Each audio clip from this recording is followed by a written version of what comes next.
Hello friends, ഞാൻ Arun Soul from Soul Brothers photography.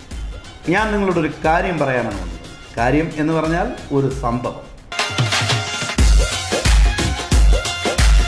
ഇന്നലെ നമുക്ക് സോൾ ബ്രദേഴ്സ് ഫോട്ടോഗ്രാഫിക്ക് ഉദയസമുദ്ര എന്ന് പറയുന്ന റിസോർട്ടിലായിരുന്നു വർക്ക്. പഞ്ചാബി വെഡ്ഡിങ് ആയതുകൊണ്ട് തന്നെ ഒരുപാട് നോർത്ത് ഇന്ത്യൻസും ഫോറിനേഴ്സും ഒക്കെ വരുന്ന ഒരു കല്യാണമായിരുന്നു. അതുകൊണ്ട് തന്നെ ഞാനൊരു പരീക്ഷണ അർത്ഥം നമുക്ക് എന്തെങ്കിലും ഒന്ന് പരീക്ഷിക്കണം എന്നുള്ള രീതിയിലാണ് ഞാനിങ്ങനെ ചിന്തിച്ചുകൊണ്ടിരിക്കുമ്പോഴാണ് ആ സംഭവം ഇങ്ങനെ മനസ്സിൽ വരുന്നത്. ഞാൻ അപ്പോൾ തന്നെ വിളിക്കുകയും ചെയ്തു. എന്താണ് ആ സംഭവം എന്നല്ലേ, നമുക്ക് കാണാം. അപ്പോൾ എന്താണ് ആ സംഭവം എന്നല്ലേ ഞാൻ പറയാം.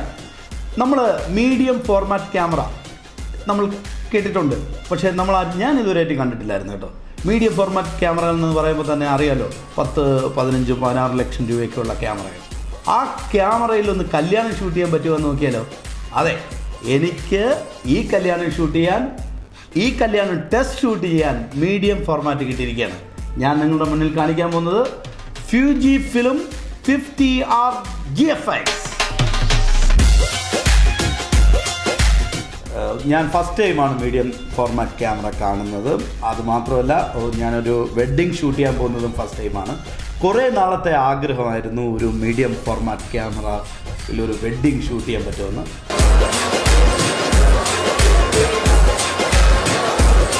ഇത് വളരെ ചെറുതാണ്. എനിക്കൊരു മീഡിയം ഫോർമാറ്റ് ക്യാമറ ഇത്ര ചെറുതാണോ എന്ന് സത്യം പറഞ്ഞാൽ അത്ഭുതം തോന്നുന്നു. നമ്മുടെ ഒരു നോർമലി ക്യാമറ യൂസ് ചെയ്യുന്ന വെയിറ്റേ ഉള്ളൂ. എനിക്ക് തോന്നുന്നൊരു 500 അല്ലെങ്കിൽ ഒരു 750 ഗ്രാംസ് ഒക്കെ വരുമെന്ന് തോന്നുന്നുള്ളൂ കേട്ടോ. വളരെ സിമ്പിളായിട്ട് നമുക്ക് യൂസ് ചെയ്യാനൊക്കെ പറ്റുന്നുണ്ട്.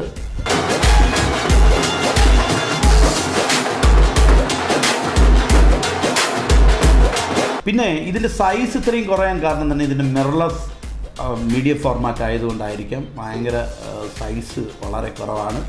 ഞാൻ വെഡ്ഡിങ് ഫങ്ഷൻ ടൈമിലൊക്കെ യൂസ് ചെയ്തിട്ടൊന്നും എനിക്കൊരു ഭയങ്കര ഹെവി വെയിറ്റ് ആയിട്ടൊന്നും തോന്നിയിട്ടില്ല.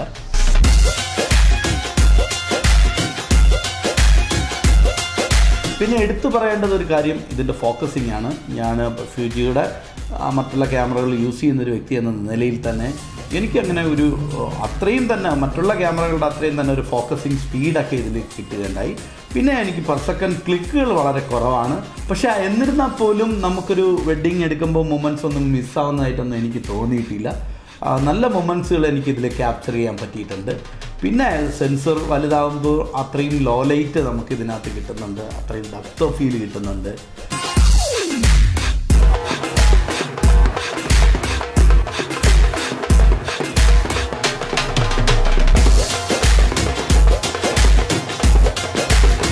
ഒരു വളരെ രസകരമായിട്ടുള്ള കാര്യം എന്ന് പറഞ്ഞാൽ ഇതിൻ്റെ ബട്ടൺസുകളാണ്. വളരെ കുറവാണ് ഇതിൻ്റെ ബട്ടൺസുകൾ. സത്യം പറഞ്ഞു കഴിഞ്ഞാൽ ഡ്രൈവ് മോഡ് എന്ന് പറയുന്നൊരു ഓപ്ഷൻ ഉണ്ട്.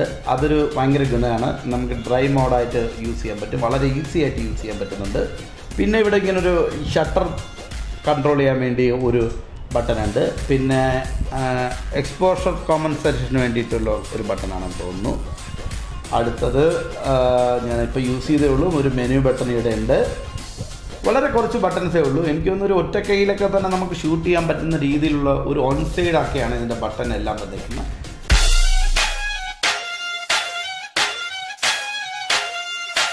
പിന്നെ നമ്മുടെ മെയിനായിട്ടുള്ള കാര്യം എന്ന് പറഞ്ഞു കഴിഞ്ഞാൽ നമ്മുടെ ക്വിക്കായിട്ട് നമുക്ക് നോക്കാൻ വേണ്ടിയിട്ട് സാധാരണ ഫിജിയുടെ ക്യാമറകളിലൊക്കെ ഉള്ളതുപോലെ ക്വിക്കായിട്ട് നമുക്ക് നോക്കാൻ വേണ്ടിയിട്ടുള്ളൊരു ബട്ടൺ ഉണ്ട്, ക്വിക്ക് ബട്ടൺ ഉണ്ട്. എനിക്ക് തോന്നുന്നു ഫ്യൂജി ക്യാമറ യൂസ് ചെയ്തവർക്ക് വളരെ സിമ്പിളായിട്ട് യൂസ് ചെയ്യാൻ പറ്റുന്ന രീതിയാണ്. പിന്നെ ഇതിൻ്റെ സോഫ്റ്റ്വെയർസും അതിനകത്ത് നോക്കുമ്പോൾ ഏകദേശം നമ്മളൊരു XT3, XH1, XT2, Fuji X Pro ഒക്കെ യൂസ് ചെയ്യുന്നവർക്ക് യൂസ് ചെയ്യാൻ പറ്റും.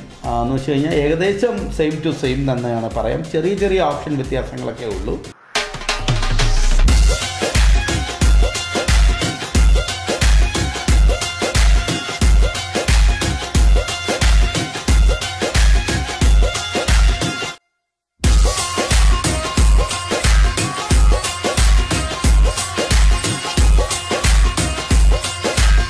പറയേണ്ട ഒരു കാര്യം ഇതിൻ്റെ ക്വാളിറ്റി തന്നെയാണ്.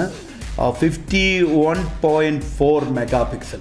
നമുക്ക് ചിന്തിക്കാം, ഇതിലിപ്പോൾ ഞാൻ ചെക്ക് ചെയ്തപ്പോൾ ഞാൻ എടുത്ത പടങ്ങൾ 28 MB പിന്നെ 32 MB ഒക്കെ വരുന്നുണ്ട്. അപ്പോൾ അതിൻ്റെ ക്വാളിറ്റി ഞാൻ സൂം ചെയ്ത് നോക്കിയപ്പോൾ തന്നെ അതിൻ്റെ ക്വാളിറ്റി ആഗ്രഹിക്കുന്നവർക്ക് ഉറപ്പായിട്ടും ഈ ക്യാമറ വെഡ്ഡിങ്ങിന് എനിക്ക് തോന്നുന്നു ഉപയോഗിക്കാൻ പറ്റുമെന്നാണ്. കാരണം അത്രയും സൂം ചെയ്ത് നമ്മൾ നോക്കിയിട്ട് പോലും അതിൻ്റെ ക്വാളിറ്റിക്ക് ഒരു ലോസും വരുന്നില്ല. ഭയങ്കര ഡീറ്റെയിൽ നൽകുന്നു എന്നുള്ളതാണ് ഏറ്റവും വലിയ കാര്യം. വളരെ സൂം ചെയ്ത് നോക്കിയിട്ട്. പിന്നെ ഇതിൻ്റെ ഒരു V-Finder ഉണ്ടല്ലോ, V-Finder ഒരു പഴയ ക്യാമറകളുടെ ഒരു സ്റ്റൈലാണ്. റേഞ്ച് ഫൈൻഡർ എന്നാണ് അതിനെ പറയുന്നത്. അത് ഇങ്ങനെ നോക്കുന്ന ഒരു സ്റ്റൈലാണ്. അതൊക്കെ ഒരു നൊസ്റ്റാൾജിയ നമുക്ക് കിട്ടുന്നുണ്ട്. പഴയ ക്യാമറകളുടെ ഒരു നൊസ്റ്റാൾജിയ കിട്ടുന്നുണ്ട്. അത് മാത്രമല്ല അതൊരു പ്രത്യേക ഫീലുമാണ് അതിൻ്റെ.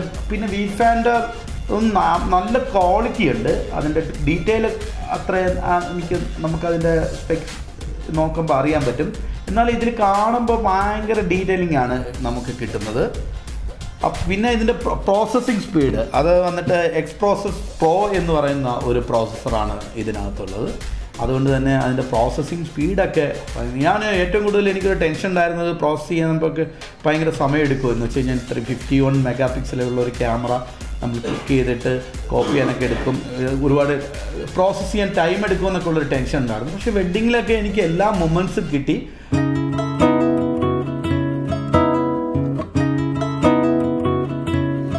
പിന്നെ എനിക്ക് ഇതിൽ എടുത്തു പറയേണ്ട ഒരു കാര്യമായിട്ട് തോന്നിയത് നമ്മൾ എടുക്കുന്ന ഫോട്ടോ നേരിട്ട് കാണാനും ഉണ്ടാകുന്ന LCDയുടെ ക്വാളിറ്റി ഒരു എന്താ പറയുന്ന ഒരു രക്ഷയില്ല, സൂപ്പറാണ്.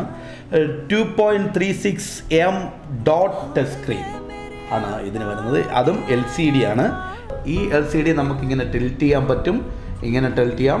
നമ്മുടെ നോർമൽ അതായത് ഒരു DSLR മിറർലെസ് ക്യാമറകളിൽ കാണുന്ന അതേ രീതിയിലൊക്കെ നമുക്ക് ടിൽറ്റ് ചെയ്യാനായിട്ട് പറ്റും എന്നുള്ളതാണ് ഏറ്റവും വലിയ കാര്യം.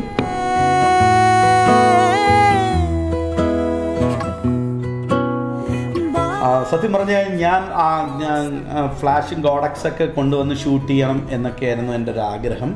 പക്ഷേ ഇവിടെ ഈ വെഡ്ഡിങ് ഭയങ്കര ടൈം വളരെ കുറവായതിനുകൊണ്ട് പിന്നെ അതുപോലെ തന്നെ വളരെ അടുത്തടുത്തുള്ള ഒരുപാട് ഫങ്ഷനുകൾ ഉള്ളതുകൊണ്ടും എനിക്ക് ലൈറ്റ്സ് ഒന്നും യൂസ് ചെയ്യാൻ പറ്റിയില്ല. ഞാൻ കൂടുതലും ചെറിയ LED ലൈറ്റ്സിൻ്റെയൊക്കെ അവൈലബിൾ ലൈറ്റ്സും LED ലൈറ്റ്സ് ഫില്ല് ചെയ്തൊക്കെ ഉള്ള ഷൂട്ടിങ്ങാണ് കൂടുതലും ചെയ്തത്.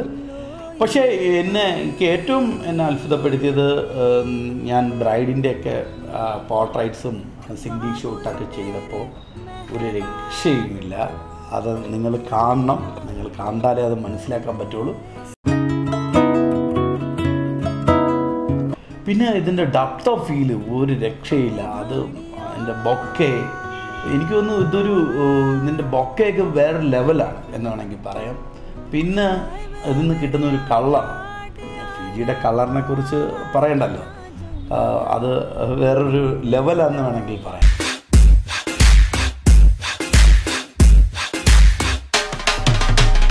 പിന്നെ ഇതിൻ്റെ ക്വാളിറ്റിയെക്കുറിച്ച് പറയുമ്പോൾ ഇതിൻ്റെ പ്രോസസ്സർ 43.8 x 32.9 mm ഇത്രയും വലിയ സെൻസറാണ് ഫ്യൂജി മീഡിയ ഫോർമാറ്റിലുള്ളത്. 51.4 MB നമുക്ക് വരുന്ന സൈസുള്ള പടം കിട്ടുന്നു. ആ സൈസുള്ള പടത്തിന് നമുക്ക് ഏകദേശം 28 MB 32 MB വരുന്നുണ്ട്. അപ്പോൾ എനിക്ക് തോന്നുന്നു ഞാനിപ്പോൾ ഒരു പടം ആൽബത്തിൽ നമ്മുടെ ആൽബം ചെയ്യാൻ വേണ്ടി എടുത്തിട്ടപ്പോൾ തന്നെ ഒരു പടം അതിൻ്റെ ആൽബം ചെയ്തതിനേക്കാളും വലുതായാണ് വെക്കുന്നത്. അത് നമ്മൾ ചെറുതാക്കി വെക്കേണ്ടി വരുന്നു. അതൊരു പ്രോസസ് ചെയ്യാനൊക്കെ വരുമ്പോൾ നമുക്ക് ഭയങ്കര ക്വാളിറ്റി കിട്ടും. Film GF lens, G mount ലെൻസാണ്. അത് 63 ആണ്. എനിക്ക് തോന്നുന്നു 63 എന്ന് പറയുമ്പോൾ നമ്മുടെ ഈക്വൽ ഒരു 50 ലെൻസിൻ്റെ ഒരു ഈക്വലാണ് നമുക്ക് കിട്ടുന്നത്. എനിക്ക് തോന്നുന്നു 50 പടം എടുക്കുന്ന ഒരു ഫീലാണ് എനിക്ക് ഇതിൽ കിട്ടിയിരിക്കുന്നത്. പക്ഷേ എനിക്ക് ലെൻസിൻ്റെ ക്വാളിറ്റിയും പറയാതിരിക്കാൻ വയ്യ. നല്ല ലോ ലൈറ്റ് പെർഫോമൻസ് ഉണ്ട്, അതുപോലെ തന്നെ നല്ല ഫോക്കസിങ് സ്പീഡുണ്ട്.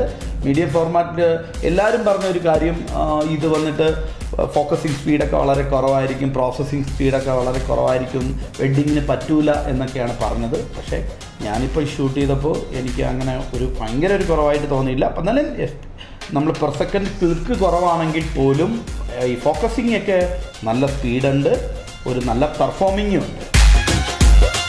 എനിക്ക് തോന്നുന്നു നല്ല ക്വാളിറ്റിയിൽ നമ്മൾ പടം കൊടുക്കാൻ ആഗ്രഹിക്കുന്നുണ്ടെങ്കിൽ നമ്മൾ സിംഗിളും ഇപ്പോൾ പെൺകുട്ടിയുടെ സിംഗിൾ ഷോട്ട്, കപ്പിൾ ഷോട്ട് ഇതൊക്കെ നമ്മൾ ഒരു എന്താ പറയുന്ന ഒരു മാഗസിനിലൊക്കെ കൊടുക്കുന്ന രീതിയിൽ നമുക്ക് വെഡ്ഡിങ് കൊടുക്കണം എന്നുള്ള ആഗ്രഹമുണ്ടെങ്കിൽ ഉറപ്പായിട്ടും വാങ്ങാൻ പറ്റുന്ന ഒരു ക്യാമറയാണ് GFX50R എന്ന് പറയുന്ന ക്യാമറ.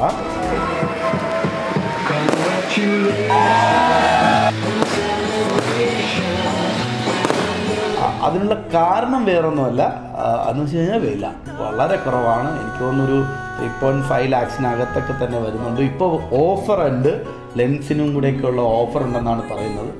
എന്തായാലും ഞാൻ ഒരു സോൺ ബ്രദേഴ്സിലൊരു GFXന് വേണ്ടിയുള്ള ഒരെണ്ണം എടുക്കാൻ എനിക്ക് ഭയങ്കരമായിട്ട് ഇഷ്ടപ്പെട്ടു. ഞാൻ എടുക്കാനുള്ള ഒരു പ്ലാനാണ്. കാരണം വേറൊന്നുമല്ല, നമ്മൾ ബ്രൈഡ് ഗ്രൂമിൻ്റെയൊക്കെ സിംഗിൾ ഷോട്ട്, കപ്പിൾ ഷോട്ട്, പിന്നെ ഔട്ട്ഡോറൊക്കെ നമ്മൾ ഷൂട്ട് ചെയ്യുന്നുണ്ടെങ്കിൽ, ലൈറ്റ് വെച്ച് ഷൂട്ട് ചെയ്യുന്നുണ്ടെങ്കിൽ, ഫ്ലാഷ് വെച്ച് ഷൂട്ട് ചെയ്യുന്നുണ്ടെങ്കിൽ ഇതിൽ നിന്ന് കിട്ടുന്ന ഒരു ഔട്ട്പുട്ട് വേറെ ലെവൽ തന്നെ എന്ന് പറയാം.